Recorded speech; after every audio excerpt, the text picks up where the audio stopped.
Istý kráľ sa rozhodol vyúčtovať so svojimi sluhami. Priviedli pred neho jedného, ktorý bol dlžen 10 000 talentov.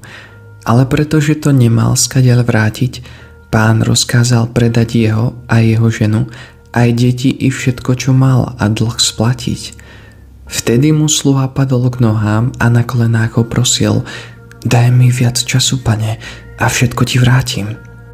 A pán sa nad sluhom zľutoval, prepustil ho a odpustil mu aj dlžobu. No len čo ten sluha vyšiel, stretol sa so svojím spolusluhom, ktorý mu dlhoval 100 denárov. Chytil ho pod krk a kričal: vráť, čo mi dlhuješ. Jeho spolusluha mu padol k nohám a prosil ho: daj mi viac času a všetko ti splatím. On však odmietol a dal svojho dlžníka zavrieť do žalára, kým dlh nesplatí. Keď jeho spolusluhovia videli, čo sa stalo, veľmi sa zarmútili. Išli a rozpovedali svojmu pánovi všetko, čo sa stalo.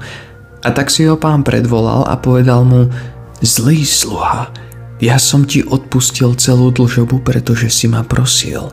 Nemal si sa teda aj ty zľutovať nad svojim spolusluhom, ako som sa ja zľutoval nad tebou? A rozhnevaný pán ho vydal mučiteľom, kým nesplatí celú dlžobu. Odpúšťajte, ak aj vám bolo odpustené.